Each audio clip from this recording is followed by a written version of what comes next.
प्यारे दर्शकों नमस्कार। तारीख है आज 3 अप्रैल 2026, दिन शुक्रवार, हिंदी तिथि वैशाख माह कृष्ण पक्ष प्रतिपदा। आइए नजर डालते हैं हमारे प्यारे राज्य उत्तराखंड की तमाम बड़ी खबरों पर। वीडियो शुरू करने से पहले कमेंट बॉक्स में जय हिंद लिखकर हमें सपोर्ट करें। तो चलिए शुरू करते हैं। केदारनाथ धाम के रावल ने सीएम धामी से की मुलाकात, पुनर्निर्माण व विकास कार्यों को लेकर की चर्चा।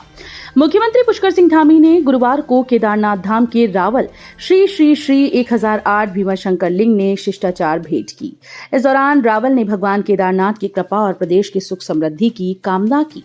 मुख्यमंत्री ने रावल का स्वागत करते हुए केदारनाथ धाम में चल रहे पुनर्निर्माण एवं विकास कार्यों की जानकारी साझा की। कहा कि राज्य सरकार तीर्थयात्रियों की सुविधा, सुरक्षा और व्यवस्थाओं को सुदृढ़ करने के लिए निरंतर कार्य कर रही है। नई पहल, अब स्कूल्स में हर शनिवार को पढ़ाया जाएगा उत्तराखंड के गौरवशाली राजाओं का इतिहास। प्रदेश के सभी विद्यालयों में अब हर शनिवार को छात्र छात्राओं को देश और प्रदेश के राजाओं के गौरवशाली अतीत से परिचित कराया जाएगा। मुख्यमंत्री पुष्कर सिंह धामी के निर्देश पर शिक्षा विभाग ने राज्य के राजाओं वसुदेव, कत्यूरी, कनकपाल, अजयपाल, प्रद्युम्न शाह, सोमचंद, ज्ञानचंद आदि की वीरता और साहस से छात्रों को परिचित कराने की नई पहल की। माध्यमिक शिक्षा निदेशक डॉक्टर मुकुल कुमार सती ने सभी मुख्य शिक्षा अधिकारियों को जारी निर्देश में कहा, राष्ट्रीय शिक्षा नीति 2020 इस बात पर जोर देती है कि विद्यालयों में दी जा रही शिक्षा छात्र छात्राओं को भारतीय ज्ञान परंपरा और गौरवशाली विरासत से जोड़े व उन्हें मूल्य आधारित, संवेदनशील और जागरूक नागरिक के रूप में तैयार करे।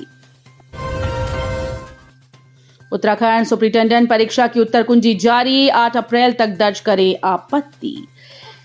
उत्तराखंड लोक सेवा आयोग ने अधीक्षिका परीक्षा 2025 की प्रारंभिक उत्तर कुंजी सभी के लिए जारी कर दी। उम्मीदवार आधिकारिक वेबसाइट पर जाकर अपनी उत्तर कुंजी डाउनलोड कर सकते हैं और इसके माध्यम से संभावित अंक की गणना कर सकते हैं। उम्मीदवारों को 2 अप्रैल 2025 से उत्तर कुंजी पर आपत्ति दर्ज कराने का अवसर दिया गया है। प्रत्येक प्रश्न पर आपत्ति शुल्क 50 रुपए निर्धारित है।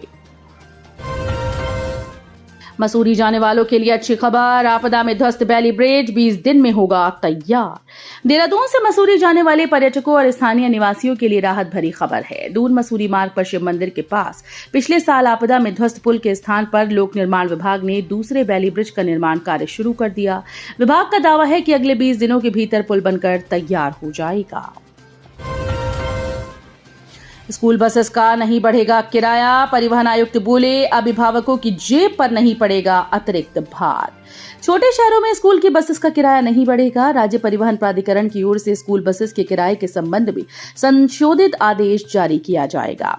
संभव है कि अगले कुछ दिनों के भीतर ही यह आदेश जारी हो जाएगा, जिससे नए शैक्षणिक सत्र में अभिभावकों की जेब पर असर न पड़े। राज्य परिवहन प्राधिकरण की 25 मार्च को देहरादून में हुई बैठक में स्कूल बसेस का न्यूनतम किराया 2200 रुपए तय कर दिया गया था। उद्योगों के लिए बिजली दामों की 3 श्रेणियां, सबके अलग दाम, टाइम ऑफ डे टैरिफ के तहत व्यवस्था। प्रदेश में उत्तराखंड विद्युत नियामक आयोग ने उद्योगों के लिए बिजली के दामों की 3 श्रेणियां बनाई हैं।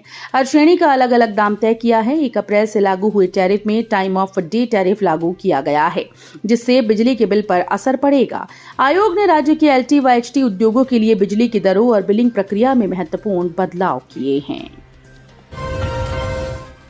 पुलिस के साथ कानून व्यवस्था की ड्यूटी नहीं करेंगे पीआरडी जवान, 100 को हटाया, बजट का अभाव बताई वजह। पीआरडी जवान अब जिला पुलिस के साथ कानून व्यवस्था की ड्यूटी में तैनात नहीं रहेंगे। जिला युवा कल्याण और पीआरडी अधिकारी ने 100 जवानों को ड्यूटी से अलग कर दिया। इसके पीछे बजट का अभाव और वित्तीय वर्ष की समाप्ति का तर्क दिया गया। जिला पीआरडी अधिकारी की ओर से इस बाबत एसएसपी देहरादून को पत्र लिखा गया है। पत्र में लिखा गया कि गत 16 फरवरी को जिले में कानून व्यवस्था के लिए 100 पीआरडी जवानों को तैनात किया गया था। अब बजट की कमी है और वित्तीय वर्ष भी समाप्त हो गया है। ऐसे में इन सभी 100 पीआरडी जवानों को 31 मार्च शाम 5 बजे से पुलिस की ड्यूटी से अलग किया गया है। हमें अब भागवत कथा के लिए लेनी होगी अनुमति। क्षेत्र में मांस लाने पर प्रतिबंध, ये नए नियम लागू। बद्रीनाथ धाम में अब नगर पंचायत की अनुमति के बिना भागवत कथा, भंडारा व अन्य विशेष कार्यक्रम आयोजित नहीं हो सकेंगे। इसके लिए पंचायत से ऑनलाइन या ऑफलाइन अनुमति लेनी जरूरी होगी। बिना अनुमति के धार्मिक कार्यक्रम करने पर 50,000 रुपए तक का जुर्माना लिया जाएगा। इसके अलावा बद्रीनाथ क्षेत्र में यदि कोई मांस लाता है तो उसके खिलाफ भी कार्रवाई होगी और जुर्माना लगेगा। बद्रीनाथ क्षेत्र में झुग्गी झोपड़ी भी बिना अनुमति के नहीं बनाई जाएगी। पंचायत की ओर से इसके लिए 3 बायलॉज बनाए गए हैं। ग्राम प्रधान और वन दरोगा समेत 3 लोगों पर भालू ने किया हमला, लड़कर ऐसे बचाई जान। टिहरी में धौलधार ब्लॉक के सुलियाधार के नीचे थापली तोक में भालू की गतिविधियों को देखने के लिए गए ग्राम प्रधान और वन दरोगा समेत 3 लोगों पर भालू ने हमला कर घायल कर दिया। घायलों को ऋषिकेश एम्स में भर्ती कराया गया है। जानकारी के अनुसार युद्धवीर सिंह रावत, वन दरोगा जयपाल पवार और विनोद सिंह रावत आदि ग्रामीण जंगल गए थे। इस दौरान वहां पहले से मौजूद भालू ने उन पर हमला कर दिया। तीनों व्यक्ति काफी देर तक भालू से लड़ते रहे और अंत में उसे दूर भगाने में कामयाब हुए, लेकिन इस दौरान तीनों घायल भी हो गए। यूपी के विधायक के बेटे को कार में हूटर बजाना पड़ा महंगा। एसडीएम से विवाद के बाद पुलिस ने कार की सीज। नैनीताल में यातायात नियमों का उल्लंघन और वीआईपी कल्चर दिखाना यूपी के एक भाजपा विधायक के पुत्र को महंगा पड़ गया। माल रोड पर जाम के दौरान बिना अनुमति हूटर बजाने और एसडीएम से बहस करने पर पुलिस ने कार्रवाई करते हुए वाहन को सीज कर दिया। जानकारी के अनुसार उत्तर प्रदेश के फतेहपुर जिले की जहानाबाद विधानसभा सीट से भाजपा विधायक राजेंद्र पटेल का पुत्र राहुल पटेल इन दिनों नैनीताल घूमने आया हुआ था। सोमवार को माल रोड पर भारी जाम के दौरान उसके चालक ने बिना किसी आपात स्थिति के अपनी कार में हूटर बजाना शुरू कर दिया। मौके पर मौजूद एसडीएम ने हूटर की आवाज सुनकर अपना वाहन किनारे लिया, लेकिन वाहन संदिग्ध देखते हुए एसडीएम ने वाहन को रुकवाया और चालक से पूछताछ की। रोमांच के लिए करना होगा अभी और इंतजार। गौमुख और केदारताल ट्रैक पर बर्फ ग्लेशियर ने बढ़ाई मुश्किल। गंगोत्री नेशनल पार्क के गेट खुलने के बाद गौमुख, तपोवन और केदारताल ट्रैक पर पर्वतारोहण और ट्रैकिंग के रोमांच के लिए अभी पर्वतारोहियों को इंतजार करना होगा। गौमुख और केदारताल ट्रैक पर अधिक बर्फ और ग्लेशियर आने के कारण कई स्थानों पर क्षतिग्रस्त है, जिससे अभी इन दोनों ट्रैक पर आवाजाही को खोला नहीं गया है। इस वर्ष फरवरी और मार्च माह के प्रथम सप्ताह तक मौसम को देखते हुए ट्रैकिंग एसोसिएशन से जुड़े लोगों को उम्मीद थी कि 1 अप्रैल से पर्वतारोहण और ट्रैकिंग शुरू हो जाएगी, लेकिन मार्च माह के मध्य के बाद गंगोत्री सहित गौमुख और केदारताल ट्रैक पर हुई बर्फबारी के कारण ये पार्क के गेट खुलने के बाद भी शुरू नहीं हो पाया। उत्तराखंड में बच्ची से दुष्कर्म, शराब के नशे में पिता ने दरिंदगी की, प्राइवेट पार्ट से बह रहा था खून, मां के उड़े होश। उत्तराखंड के रामनगर से रिश्ते को कलंकित करने वाली एक घटना सामने आई, जहां एक बच्ची के साथ दुष्कर्म हुआ। आरोप है कि नाबालिग के पिता ने शराब के नशे में दरिंदगी की। पीड़िता की मां की तहरीर पर आरोपी पिता के खिलाफ मामला दर्ज किया गया। रामनगर क्षेत्र निवासी एक महिला ने पुलिस को दी शिकायत में बताया कि 27 मार्च को उसके पति ने अपनी 13 वर्षीय बेटी के साथ दुष्कर्म किया। बताया कि वो किसी काम से घर से बाहर गई थी, तभी शराब के नशे में पिता ने अपनी ही बेटी से हैवानियत की हदें पार कर दी। मामले की जानकारी पर महिला के होश उड़ गए। वो बच्ची की सौतेली मां है। आरोपी की पहली पत्नी का निधन हो चुका है।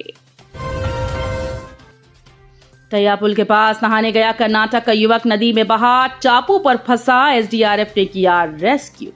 चमोली में विष्णुप्रयाग से 3 किलोमीटर आगे तैयापुल के पास कर्नाटक का एक युवक नदी में बह गया। एसडीआरएफ ने युवक को रेस्क्यू कर बाहर निकाला। जानकारी के अनुसार कर्नाटक निवासी मोनीश 25 वर्षीय बद्रीनाथ धाम दर्शन के लिए गया था। उसे जानकारी नहीं कि कपाट बंद है।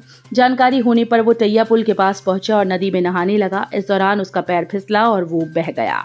इस दौरान वो आगे पहुंचते ही टापू पर फंस गया। सूचना मिलते ही एसडीआरएफ की टीम मौके पर पहुंची और युवक को रेस्क्यू किया गया। युवक को गोविंद घाट अस्पताल भेजा गया है। तो ये थी उत्तराखंड की बड़ी खबरें। हम मिलेंगे अगले बुलेटिन में, तब तक के लिए धन्यवाद।